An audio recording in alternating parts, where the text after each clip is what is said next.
오늘 이 새벽에 함께 은혜 받으신 하나님 말씀은 에베소서 2장 1절에서 10절까지 말씀입니다. 에베소서 2장 1절에서 10절까지 말씀으로 신약성경 311면 전후에 기록되어 있습니다. 다 찾으신 줄 알고 한 목소리를 함께 봉독하겠습니다. 그는 허물과 죄로 죽었던 너희를 살리셨도다. 그때 너희는 그 가운데서 행하여 이 세상 풍조를 따르고 공중의 권세 잡은 자를 따랐으니 곧 지금 불순종의 아들들 가운데서 역사하는 영이라. 전에는 우리도 다 그 가운데서 우리 육체의 욕심을 따라 지내며 육체와 마음에 원하는 것을 하여 다른 이들과 같이 본질상 진노의 자녀였더니 긍휼이 풍성하신 하나님이 우리를 사랑하신 그 큰 사랑을 인하여 허물로 죽은 우리를 그리스도와 함께 살리셨고 너희는 은혜로 구원을 받은 것이라. 또 함께 일으키사 그리스도 예수 안에서 함께 하늘에 앉히시니 이는 그리스도 예수 안에서 우리에게 자비하심으로써 그 은혜의 지극히 풍성함을 오는 여러 세대에 나타내려 하심이라.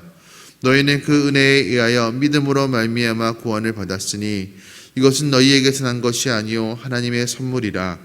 행위에서 난 것이 아니니 이는 누구든지 자랑하지 못하게 함이라.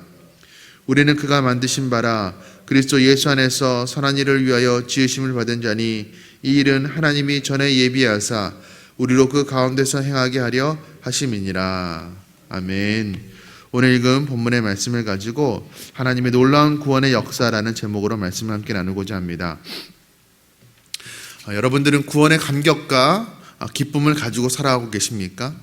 하나님께서 우리에게 베풀어 주신 그 구원에 대한 감사와 또 감격과 그리고 기쁨은 하나님의 자녀로 우리를 삼아주신 하나님에 대해서 우리가 마땅히 보여야 될 반응이자 또 태도일 것이라고 할 수가 있습니다. 그런데 우리가 너무나도 사는 것이 바빠서 또 구원받은 지 너무 또 오래돼서 또 익숙해서 은혜에 익숙해서 우리가 그 구원에 대한 감사, 감격을 잃어버리고 살아가고 있는 것은 아닌지 우리가 한번 돌아볼 필요가 있습니다. 만약에 우리가 구원의 감격이 사라지고 하나님 베풀어 주신 그 구원의 은혜에 대한 감사가 사라졌다면 우리가 과거에 구원받기 이전의 상태, 예수 그리스도를 만나기 전의 상태가 어땠는지를, 그 상태가 얼마나 끔찍했는지를 우리가 생각해 보면 될 것입니다. 오늘 사도 바울은 우리가 예수 만나기 이전에 우리의 과거가 어떤 존재라고 이야기하고 있습니까? 오늘 본문 1절의 말씀입니다. 그는 허물과 죄로 죽었던 너희를 살리셨도다.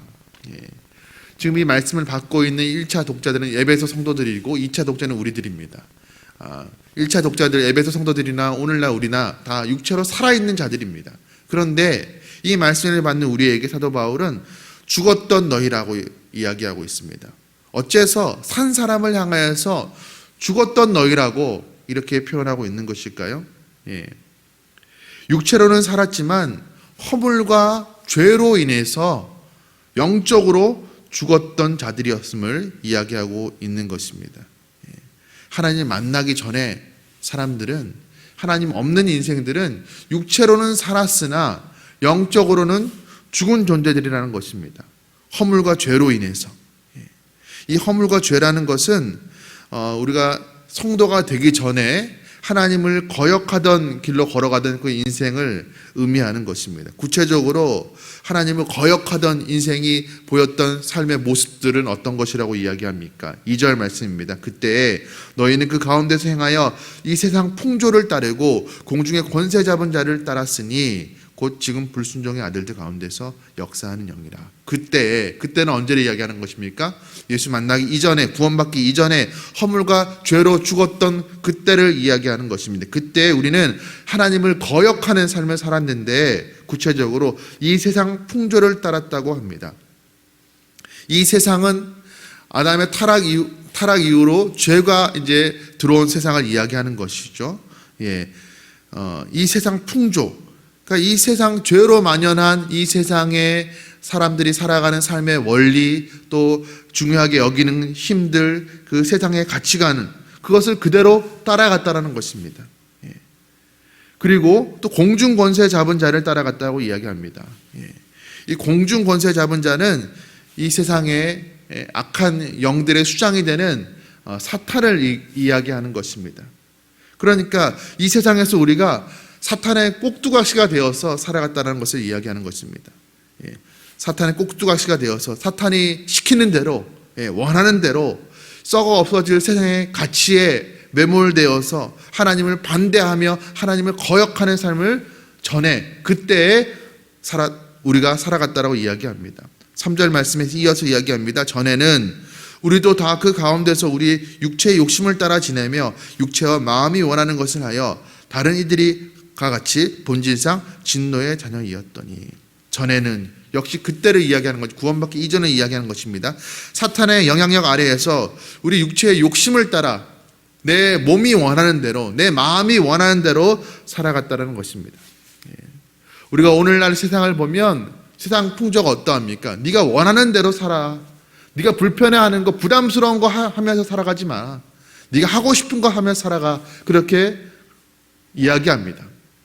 어느 정도는 맞는 말이라고 할 수가 있지만 성경적으로 보면 우리는 하나님을 만나기 이전에 특별히 자연인의 상태에 있는 사람들이 마음이 원하는 것, 육체가 원하는 것이라는 것은 죄밖에 없습니다. 너무 우리가 우리 마음과 육체가 원하는 대로, 내 마음이 시키는 대로 따라가서는 안 될 것이죠. 자, 그래서 성경은 뭐라고 이야기하냐면 본질상 우리는 진노의 자녀였다.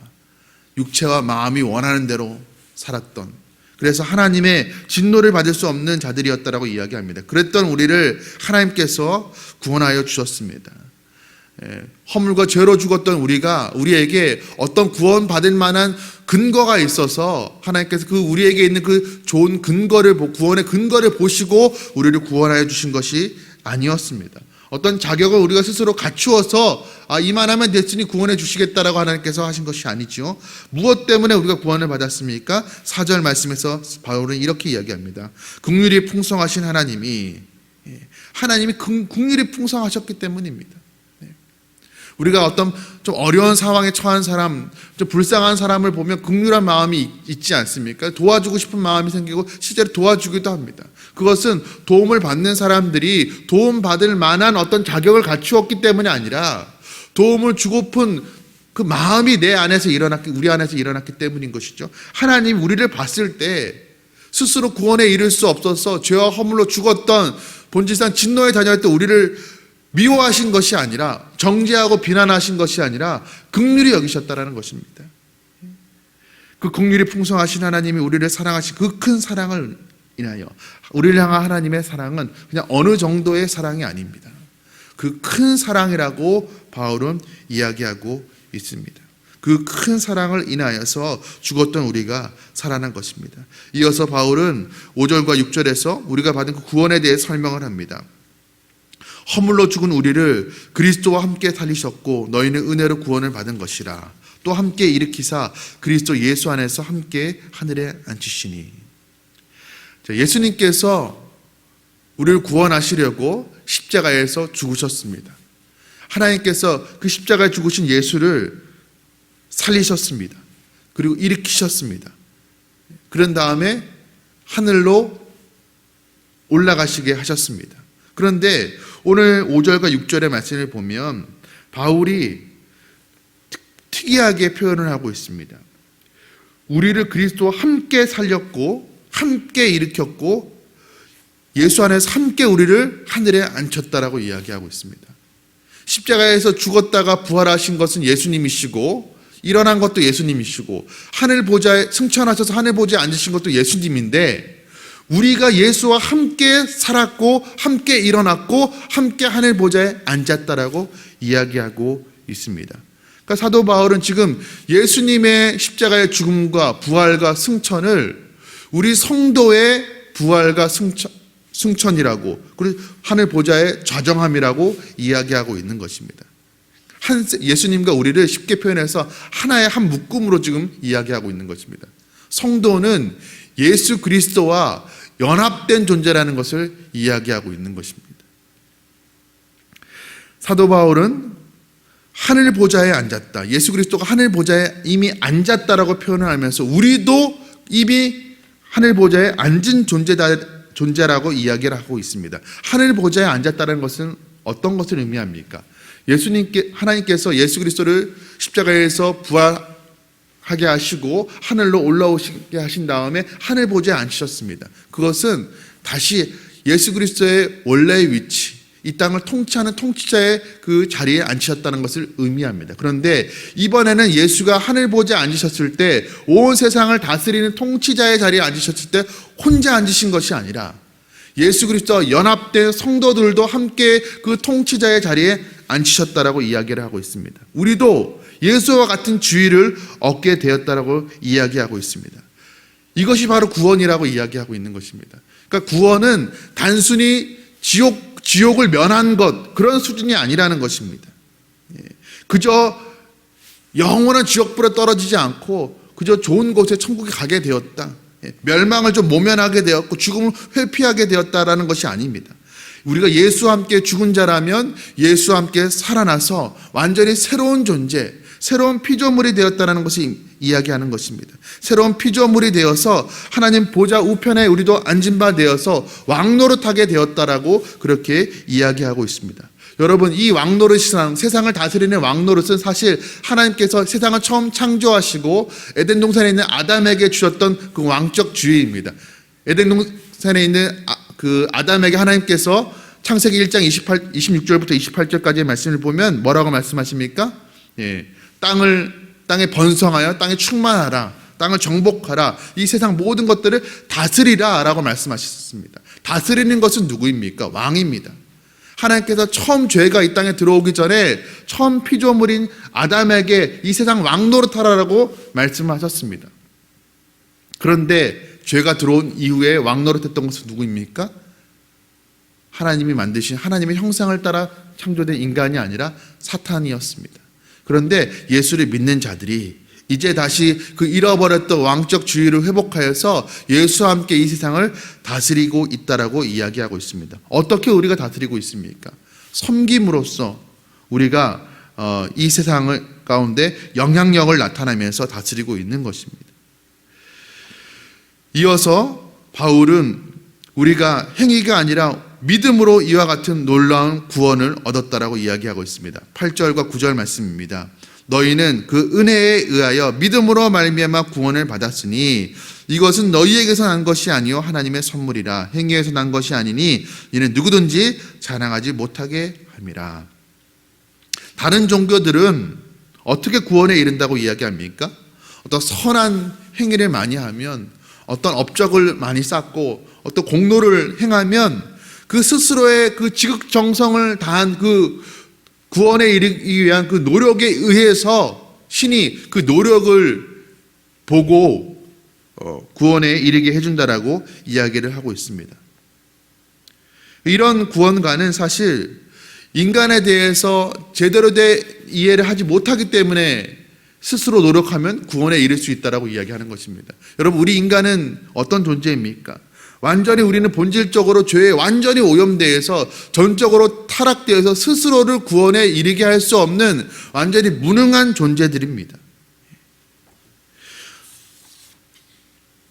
성경은 하나님께서 그렇게 구원에 있어서 전적으로 무능한 처지에 있는 우리를 구원하기 위해서 우리 스스로 노력하라고 이야기하지 아니하고, 우리 스스로 구원에 이르라고 이야기하지 아니하고, 죄가 없으신 예수 그리스도의 생명을 그 죄값으로, 대속의 값으로 치르시고 그 예수를 십자가에서 죽으신 예수를 믿는 자들, 스스로 어떤 선행을 많이 하고 어떤 공로를 쌓은 자들이 아니라 그 십자가에서 우리의 죄값을 대신 치르신 그 예수 그리스도를 믿는 자들에게 구원의 길을 열어주셨습니다. 그러니까 예수를 믿는 자가 예수와 함께 십자가에 못 박힘을 당해서 죽은 것이고, 예수와 함께 부활한 것이고, 예수와 함께 하늘로 승천해서 하나님 보좌 우편에 앉아서 왕노릇하는 완전히 새로운 피조물 하나님의 자녀가 된 것입니다. 예수를 믿어서 우리가 구원을 받았다고 우리가 다 알고 있습니다. 그런데 때로는 우리가 이 믿음을 잘못 이해해서 이 믿음을 내 것이라고, 내가 스스로 내 안에서 만들어낸 내 것이라고 생각하는 경우가 종종 있습니다. 그렇게 되면 믿음이 공로가 되는 것입니다. 내가 예수를 믿었기 때문에 하나님 나를 구원해 주셨다. 내가 믿음이 있기 때문에 하나님께서 내게 은혜를 주신다.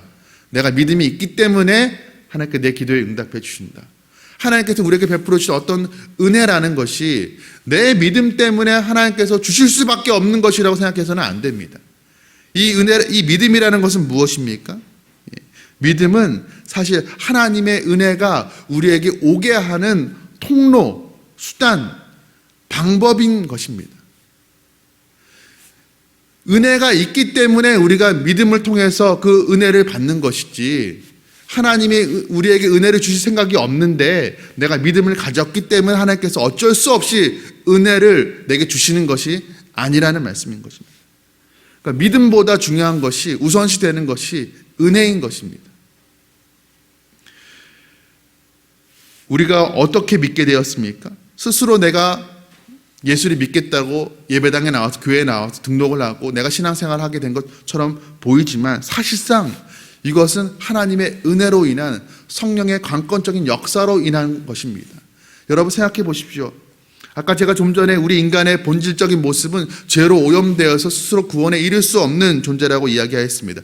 우리는 우리 스스로의 힘으로 복음을 이해하고 깨닫고 복음을 믿을 수 없는 존재들입니다. 그런데 우리가 어떻게 복음을 받아들이게 되었습니까? 남들보다 우리가 조금 더 머리가 좋아서, 조금 남들보다 좀 심성이 좋아서 복음을 받아들인 것이 아닙니다. 성령의 강권적인 역사로, 다시 말해서 하나님의 은혜가 있었기 때문에 내가 복음을 받아들이고 예수를 믿게 된 것입니다. 그렇기 때문에 내 믿음도 사실은 내가 만들어낸 것이 아니라, 내가 남들보다 믿음이 좋아서가 아니라 하나님께서 내게 믿음을 주신 것입니다.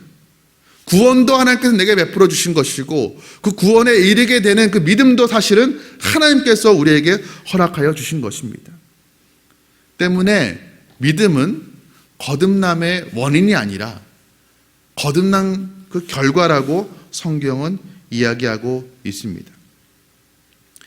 자, 마지막으로 사도 바울은 이렇게 우리를 하나님께서 믿음으로, 오직 믿음으로만 구원에 이르게 하셨는데, 하나님의 자녀가 되게 하셨는데, 새로운 피조물로 만드셔서 왕노릇하게 하셨는데, 그러면 그 구원의 목적이 무엇인가에 대해서 마지막으로 오늘 본문 10절에서 이렇게 이야기합니다. 우리는 그가 만드신 바라 그리스도 예수 안에서 선한 일을 위하여 지으심을 받은 자니, 이 일은 하나님이 전에 예비하사 우리를 그 가운데서 행하게 하려 하심이니라.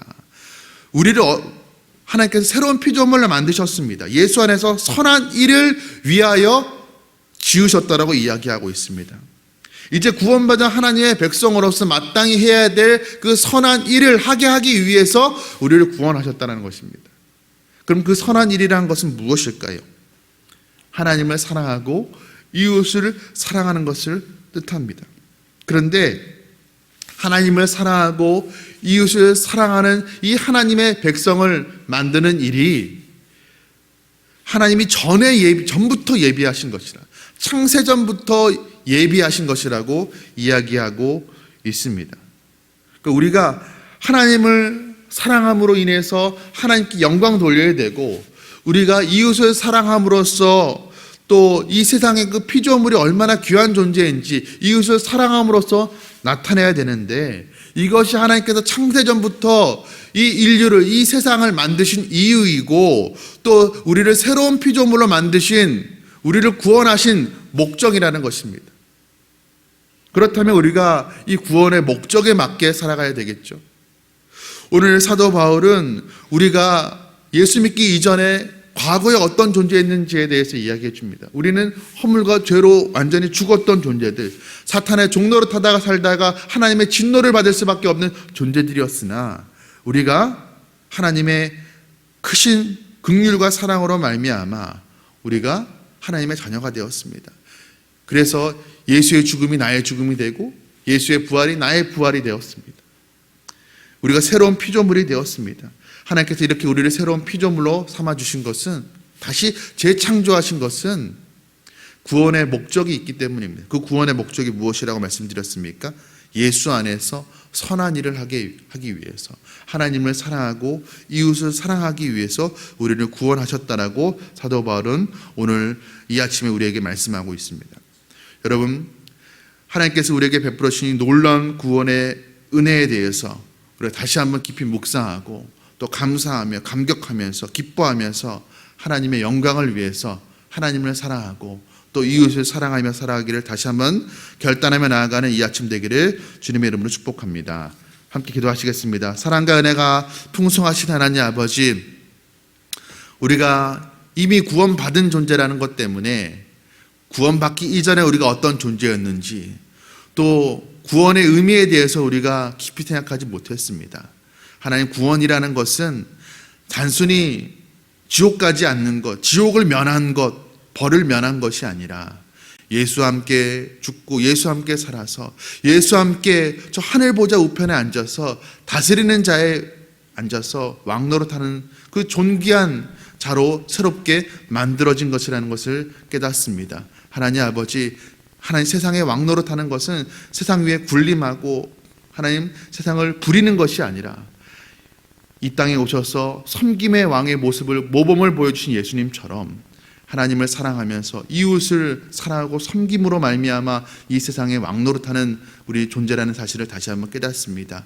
하나님, 그 구원의 목적에 맞게 우리가 살아갈 수 있게 하여 주시옵소서. 또한 이 하나님 놀라운 구원의 은혜를 허락해 주시는 하나님께 날마다 감사하며 기뻐하며 감격하며 살아가는 우리 모두 되게 축복하여 주시옵소서. 이 모든 말씀 우리 주 예수 그리스도의 이름으로 간절히 기도드리옵나이다. 아멘.